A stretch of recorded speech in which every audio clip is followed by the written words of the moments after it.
కేవలం జగన్మోహన్ రెడ్డి గారికే ఇవన్నీ మనం అమలు చేస్తే పేరు వస్తుందనే దానికోసము ఈరోజు వాళ్ళ ఆశయాలను బలి చేస్తూ ఈ కూటమి ప్రభుత్వం అడుగులు ముందుకు వేస్తుందని తెలియజేస్తున్నాను. ఇక ఈ 5 కాలేజీ ఈ సంవత్సరంలో రావాల్సిన వాటికి పరిస్థితి ఇలా ఉంది. ఇక నాకు తెలిసి నెక్స్ట్ ఫేజ్లో మనం అనుకుంటున్నటువంటి ఇంకో 7 కాలేజీలు ఉన్నాయి. వాటికైతే అసలు ఫ్యూచరే కనపడటం లేదు. ఈ రాష్ట్రంలోని విద్యార్థులకు ఆ హోప్ కూడా ఏమాత్రం కూడా అనిపించట్లేదు కూడా. ఎందుకంటే లీస్ట్ రెస్పాన్సిబిలిటీ,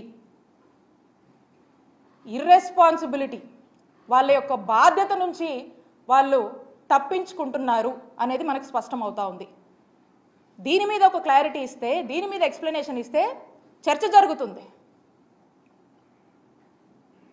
పైగా ఇదంతా కాకుండా మనం చూసినట్టయితే ఎంతో కష్టపడి వీటికి కావాల్సినటువంటి ల్యాండ్స్ని according to the land acquisition act ప్రకారం మనము కొన్ని ప్రభుత్వ భూములు ఉంటే ప్రభుత్వ భూములు తీసుకున్నాము, కొన్ని ప్రైవేట్గా మనం తీసుకోవాల్సి ఉంటే ఇది ప్రజలకు మంచి చేస్తుంది, ప్రజలకు ఎంతో మేలు చేస్తుందని చెప్పి ఎన్ని కష్టాలు పడి ఇంత ఖర్చైనా భరించి మరి పేద ప్రజల ఆరోగ్యం కోసం పేద ప్రజలకు ఒక ఆస్తిలాగా సమకూర్చి ప్రతి ఒక్క మెడికల్ కాలేజ్కి 25 ఎకరాలు మనకు అవసరం అవుతుంటే ఆ యొక్క ఆస్తిని సమకూర్చి ఈ రోజున ఇంత పెద్ద మెడికల్ కాలేజ్ తీసుకురావాలని ఆనాటి ఒక ఆలోచనని మరి ఈరోజు మనం చూసినట్టయితే ఏం చేస్తున్నారండి వీళ్ళు? ప్రైవేటైజేషన్ అంటే PPP module, triple P module అనేటువంటి ఒక ఆలోచన, ఈ ప్రైవేటైజేషన్ అనేటువంటి ఒక ఆలోచన చేస్తూ మరి రాష్ట్ర ప్రజలందరికీ కూడా ఒక సందేహాన్ని కలిగిస్తూ వీళ్ళు ముందుకెళ్తా ఉన్నారు. అంటే ప్రైవేటైజేషన్ అంటే ఏంటండి? ఇక్కడ ఉన్నారు మీడియా వాళ్ళు, అన్న ప్రైవేట్ హాస్పిటల్కి వెళ్తే ఏమవుతుంది చెప్పండి? ప్రైవేట్ హాస్పిటల్కి వెళ్తే ఛార్జెస్ పడతాయి కదా, ఫ్రీగా చూస్తారా? చూడరు కదా.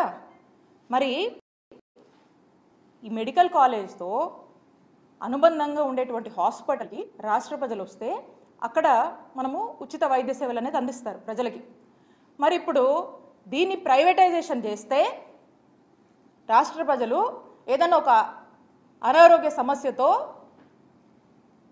ఆ హాస్పిటల్కి వెళ్తే డబ్బులు అడుగుతారు కదా, డబ్బులు కట్టాలి కదా. అంటే పేదవాడికి ఒక అనారోగ్య సమస్య వస్తే ఇప్పుడు పేదవాడి జోబులోంచి ఈరోజు ఖర్చు పెట్టుకునేటువంటి పరిస్థితికి మీరు తీసుకెళ్తున్నారా అనేటువంటి సందేహం మాకు కలుగుతూ ఉంది. అంటే దీన్ని బట్టి మనకు స్పష్టంగా అర్థమవుతా ఉంది ఈ యొక్క మెడికల్ కాలేజ్ అన్నిటినీ కూడా ఈ ప్రైవేటైజేషన్ పేరుతో ప్రైవేట్ వాళ్లకు దారాదత్తం చేస్తూ ఒక పెద్ద స్కామ్కి తెరతీస్తున్నారని మనకు సందేహం కలుగుతూ ఉంది.